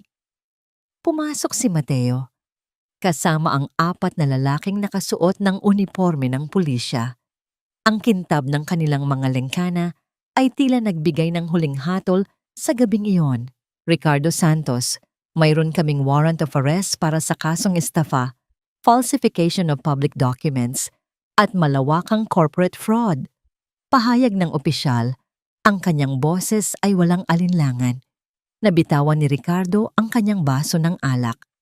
Ang tunog ng pagbagsak nito sa sahig at ang pagkalat ng likido ay tila simbolo ng kanyang tuluyang pagbagsak. Tiningnan niya si Maribel. Ang kanyang mga mata ay puno ng pagsisisi at takot. Ngunit wala siyang nakitang kahit anong bahid ng awa sa mukha ng kanyang asawa. Ang Maribel na kanyang minahal at niloko ay wala na. Ang kaharap niya ngayon ay ang babaeng sadyang nag-ayos ng kanyang sariling libing. Habang kinakabitan ng posa si Ricardo, sa harap ng lahat ng kanilang mga bisita, dahan-dahang lumapit si Maribel sa kanya. Ang kanyang boses ay isang bulong na tanging ang asawa lamang ang makakarinig. Isang bulong na magsisilbing bangungot ni Ricardo sa loob ng selda. Sabi mo kanina, ito na ang huling malaking selebrasyon natin sa bahay na ito. Sabi ni Maribel, ang kanyang mga mata ay nagniningning sa tagumpay. Tama ka, Ricardo. Dahil bukas, ang tanging matitira sa iyo ay ang mga rehas at ang katotohanang ikaw ang pinakamalaking pagkakamali na itinama ko na. Ang pag-alis ng sasakyan ng mga pulis na may lulan kay Ricardo ay tila nagpalipad ng makapal na alikabok ng kasinungalingan mula sa mansyon. Naiwan ang mga bisita sa isang halo-halong estado ng pagkabigla at tsismis, dahan-dahang nagsisialisan habang bitbit ang pinakamalaking iskandalo ng taon. Sa gitna ng nag-aayos na mga waiter at ng mga nagkalat na dekorasyon, nakatayo si Doña Aurora. Ang kanyang balat ay kasing putla ng kandilang nauupos at ang kanyang mga mata na dati puno ng yabang at pagmamataas ay ngayon ay nakatitig sa kawalan. Anong ginawa mo sa anak ko, Maribel? Wala kang kasing sama. Ginuhitan mo ng kamalasan ang buhay namin. Ang sigaw ni Doña Aurora ay umalingaw-ngaw sa malawak na sala, ngunit ang boses niya ay wala na ang dating talas. Ito ay boses ng isang matandang nawalan ng kapangyarihan at kinabukasan. Tila isang sirang plaka. Paulit-ulit niyang isinusumpa ang babaeng na ngayon ay may hawak sa lahat ng kontrol. Lumapit si Maribel nang hindi nagbabago ang kanyang malamig na ekspresyon. Ang kanyang itim na gown ay tila sumisip-sip ng lahat ng emosyon sa paligid. Hindi ako ang gumawa ng kamalasan sa inyo, Mama. Kayo mismo ang nagtanim ng punong may lason at ngayon ay pinipilit niyong lunukin ang bunga nito. Binalaan ko kayo. Huwag ninyong ituring na mangmang ang taong walang ginawa, kundi magtiis para sa inyo. Bago pa man makasagot si Doña Aurora, narinig nila ang mabilis na hakbang mula sa hagdan. Si Carla ay nagmamadaling bumaba, hila-hila ang isang malaking maleta. Ang kanyang mukha ay namumula sa pamamaga ng mata, kakaiyak. Ngunit ang kanyang mga kamay ay mahigpit na nakahawak sa kanyang bag na tila nagtatago pa rin ng mga bagay na maaari niyang itakas. Saan ka pupunta? Matigas na tanong ni Maribel, nakaharang sa daan palabas. Wala na akong pakialam sa inyo. Kung wala ng pera si Ricardo, wala na rin akong dahilan para manatili rito. Buntis ako, kailangan ko ng pera. Hindi ng mga kasong inihain mo laban sa kanya. Ang boses ni Carla ay nanginginig. Hindi na nakuhang magtago sa likod ng kanyang pekeng tapang. Ang katotohanan ay lumabas na. Siya ay sumama lamang kay Ricardo dahil sa luho at ginhawa. Ngumiti si Maribel. Isang ngiti na hindi umabot sa kanyang mga mata. Isang nanangiting nagpapahiwatig ng huling hakbang ng kanyang plano. Buntis ka nga ba, Carla? O isa na naman yan sa mga pekeng kwento mo para makakuha ng sustento? Dahil kung buntis ka nga, sigurado akong hindi si Ricardo ang ama. Nanlaki ang mga mata ni Carla. Anong ibig mong sabihin? Naglakad si Maribel palibot kay Carla, tila isang hukom na nag-iinspeksyon sa isang nahatulang kriminal. Alam mo ba kung bakit sa loob ng 15 taon ay hindi kami nagkaanak ni Ricardo? Hindi ako ang may problema, Carla. Matagal na siyang na-diagnose ang doktor na walang kakayahang magkaanak. Itinago ko yon para protektahan ang ego niya, para hindi siya mapahiya sa mama niya. Kaya kung totoong may bata dyan sa sinapupunan mo, sigurado akong hindi apelyido ni Ricardo ang dadalhin niyan. Ang mga salitang yun ay tila isang malakas na suntok na dumapo sa panga ni Carla. Napaurong siya. Ang kanyang maleta ay nabitawan at bumagsak sa sahig ng may malakas na kalabog. Ang huling alas na inaasahan niyang gagamitin laban kay Maribel ay naging abo sa harap ng katotohanan. Si Doña Aurora, na nakikinig sa usapan, ay tuluyang napaupo sa sahig. Ang kanyang anak, ang kanyang kaisa-isang pinagmamalaking lalaki, ay hindi lamang isang kriminal, kundi isa ring taong hindi makapagbibigay ng pinapangarap niyang apo. Lumayas ka sa pamamahay ko, Carla, at dalhin mo ang mga pekeng pangarap mo kasama mo. Malamig na utos ni Maribel. Hindi niya na pinanood pang umalis ang babae. Tinalikuran niya ang dalawa, lumakad patungo sa silid-aklatan at isinara ang pinto. Sa loob ng tahimik na silid, naramdaman ni Maribel ang pagluwag ng matagal nang nakabuhol sa kanyang dibdib. Ang hangin ay tila mas sariwa at malinis. Wala na ang amoy ng panlilinlang at kawalang hiyaan. Nakita niya ang pekeng florera na ngayon ay nasa sahig. Dahan-dahang gumulong ngunit hindi nabasag.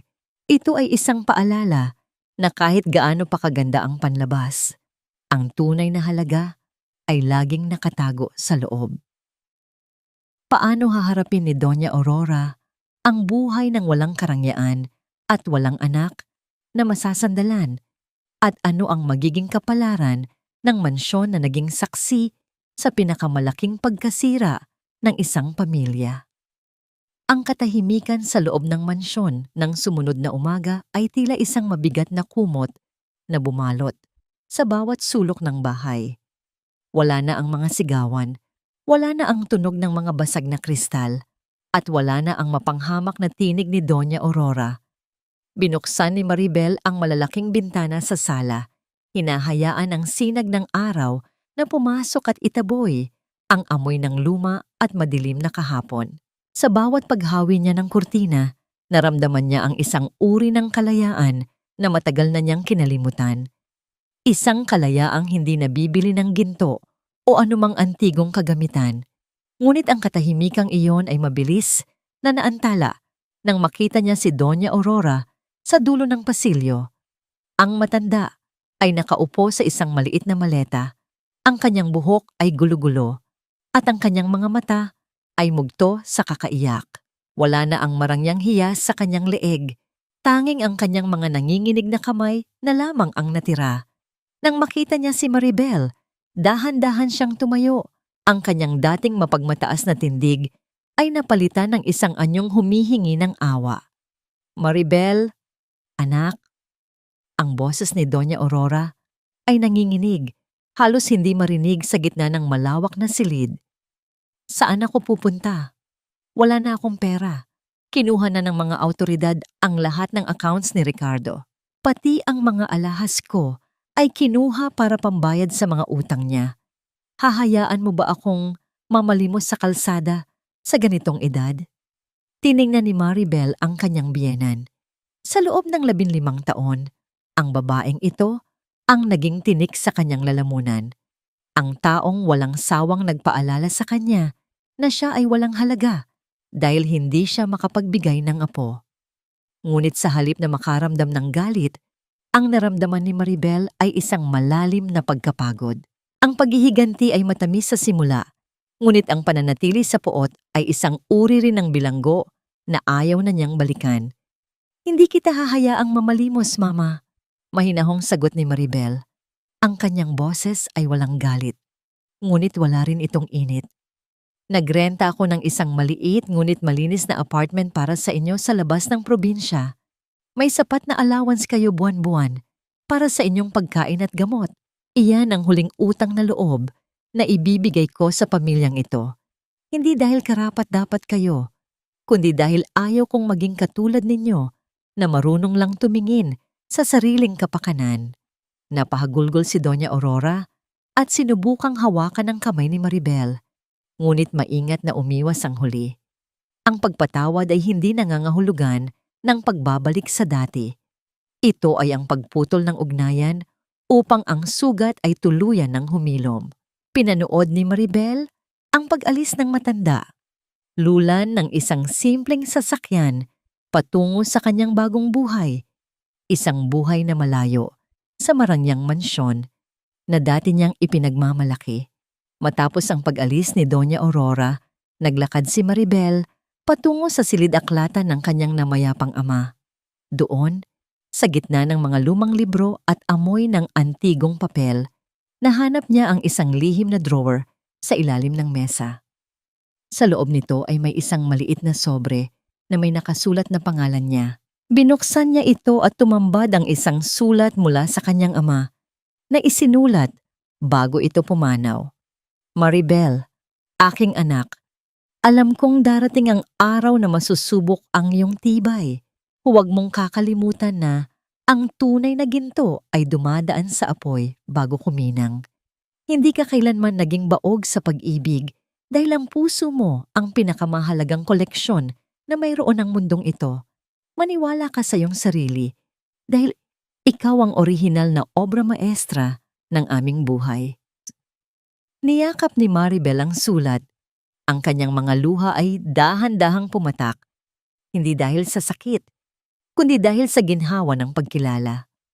Sa wakas, ang boses ng kanyang ama, ang huling narinig niya sa loob ng mansyong yon, hindi ang mga mura ni Ricardo o ang pangungutya ni Doña Aurora. Ngunit ang katahimikan ay muling nabasag nang tumunog ang telepono sa ibabaw ng mesa.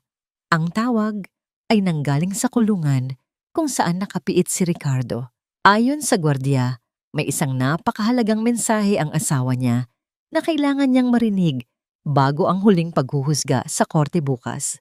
Isang mensahe na may kinalaman sa isang lihim na hindi pa nabubunyag tungkol sa pagkamatay ng kanyang mga magulang. Napatigil ang paghinga ni Maribel. Ang kanyang mga kamay ay muling nanginig habang hawak ang telepono. Akala niya ay tapos na ang lahat. Ngunit tila may isa pang madilim na kabanata ang pilit na bumubukas.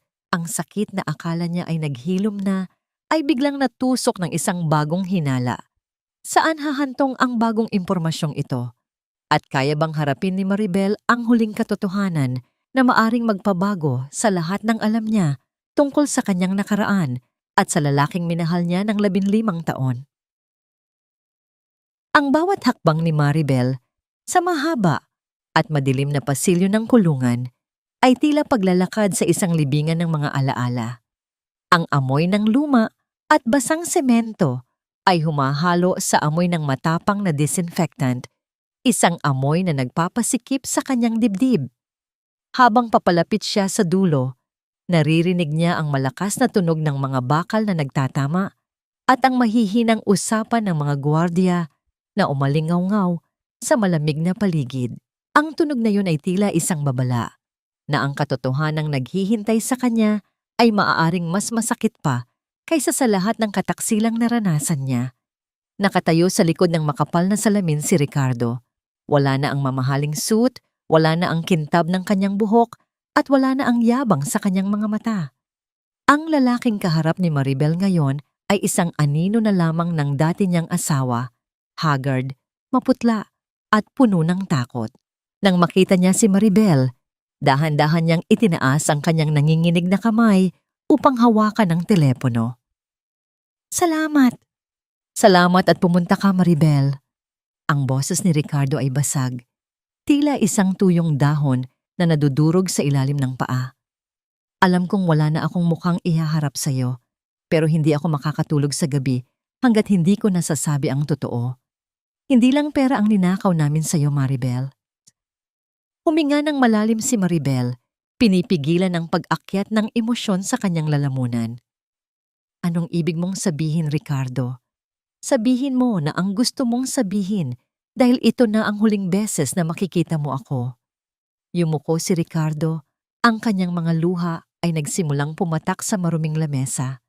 Ang tatay mo, noong pumanaw siya dahil sa atake sa puso 10 taon na, ang nakalilipas, hindi yun aksidente. Noong mga panahong yun, ang pamilya ko, ang lihim na bumibili ng lahat ng shares ng gallery niya.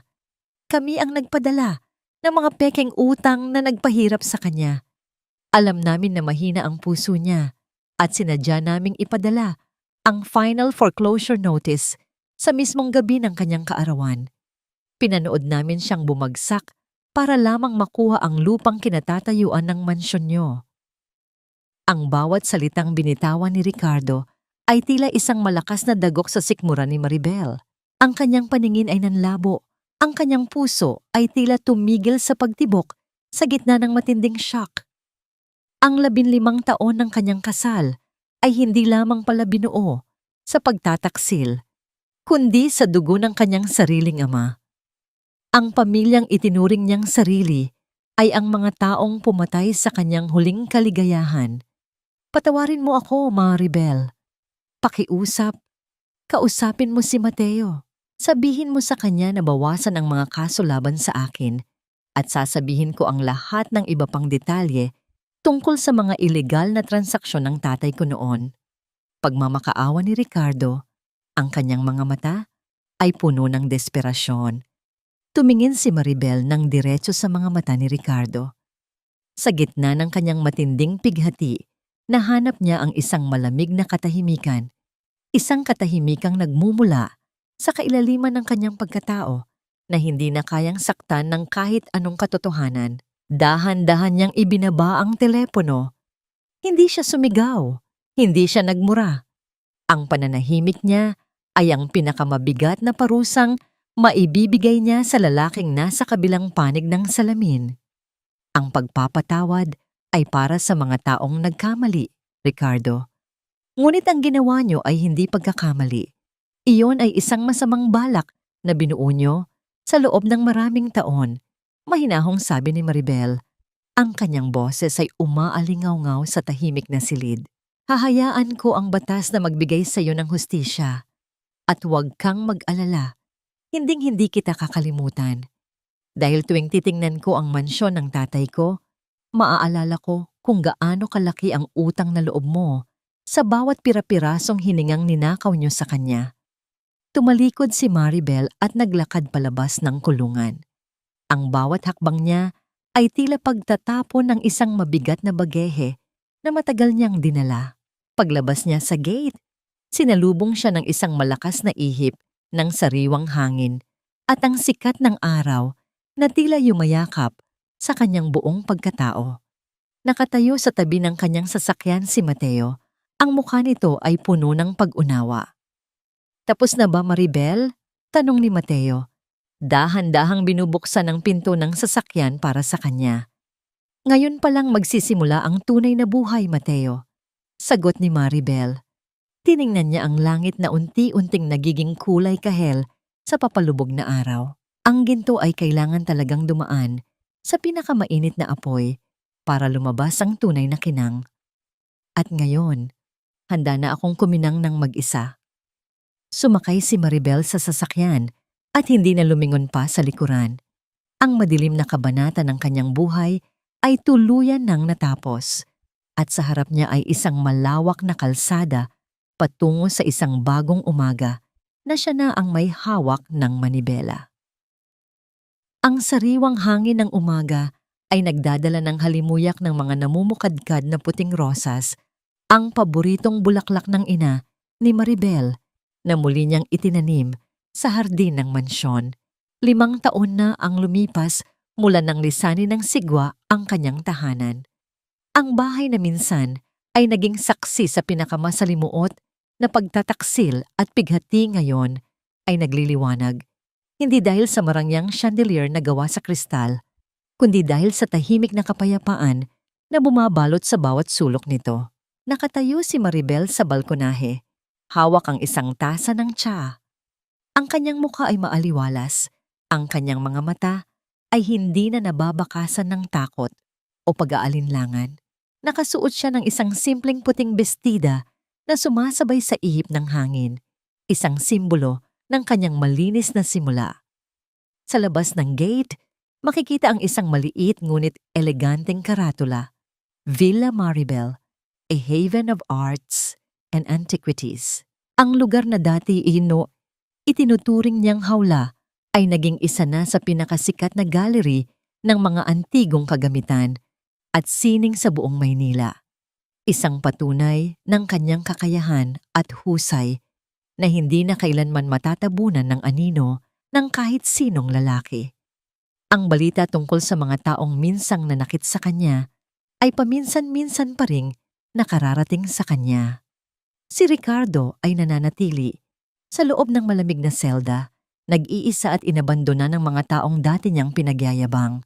Si Doña Aurora ay payapang namumuhay sa isang probinsya, inaalagaan ng ilang kamag-anak gamit ang maliit na pondong inilaan ni Maribel. Isang pondong ipinagpatuloy niya hindi bilang utang na loob, kundi bilang tanda ng kanyang malinis na konsensya. Samantala, si Carla ay huling nakita sa isang maliit na bayan, sinusubukang bumuo ng bagong buhay ng walang karangyaan at walang mga kasinungalingang maaari niyang sandalan. Napangiti si Maribel nang marinig ang mahinang pagbusina ng isang sasakyan. Pumasok si Mateo sa driveway. May dalang isang maliit na kahon ng paboritong ensaymada ni Maribel. Sa loob ng 5 taon, si Mateo ang nanatiling pinakamatibay na sandigan niya. Isang kaibigan at kasangga na nagturo sa kanya na hindi lahat ng lalaki ay dumating sa buhay ng isang babae para manlinlang o manguha. Walang pamimilit, walang pangako ng walang hanggang pag-ibig, kundi isang tahimik at tunay na paggalang. Tila napakaganda ng umaga mo, Maribel, bati ni Mateo habang umaakyat sa hagdan ng balkonahe. Ang kanyang mga mata ay puno ng pamilyar na init at pag-unawa. Napakaganda nga, Mateo, sagot ni Maribel. Dahan-dahang inilalapit ang tasa sa kanyang mga labi. Kada umaga ay isang paalala na ang tunay na kaligayahan ay hindi hinahanap sa mga pangako ng ibang tao, kundi sa kakayahang buuin at mahalin ang sarili. Napatawad na ba niya? Oo, pinatawad niya si Ricardo. Hindi dahil karapat-dapat ito sa kapatawaran, kundi dahil ayaw na niyang dalhin ang bigat ng galit. Ang pagpapatawad ay hindi para sa nagkasala, kundi para sa kanyang sariling kalayaan. Nahanap na ba niya ang kapayapaan? Oo, dahil alam niya na ang mansyong ito ay hindi lamang ari-arian ng kanyang ama, kundi isang monumento ng kanyang tagumpay at ng kanyang kakayahang muling bumangon mula sa abo ng panlilinlang. Sama-sama nilang pinagmasdan ang pagsikat ng araw na nagbigay liwanag sa buong syudad.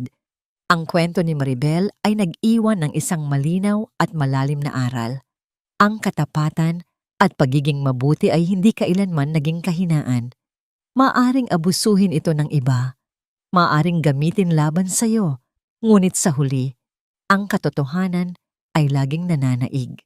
Ang isang babaeng nasaktan at dinurog ay tulad ng pinakamahal na antigong florera. Kahit magkabasag-basag ito, ang halaga at ganda nito ay mananatili kung matututunan itong buuin muli gamit ang lakas at tapang mula sa sariling pagkatao.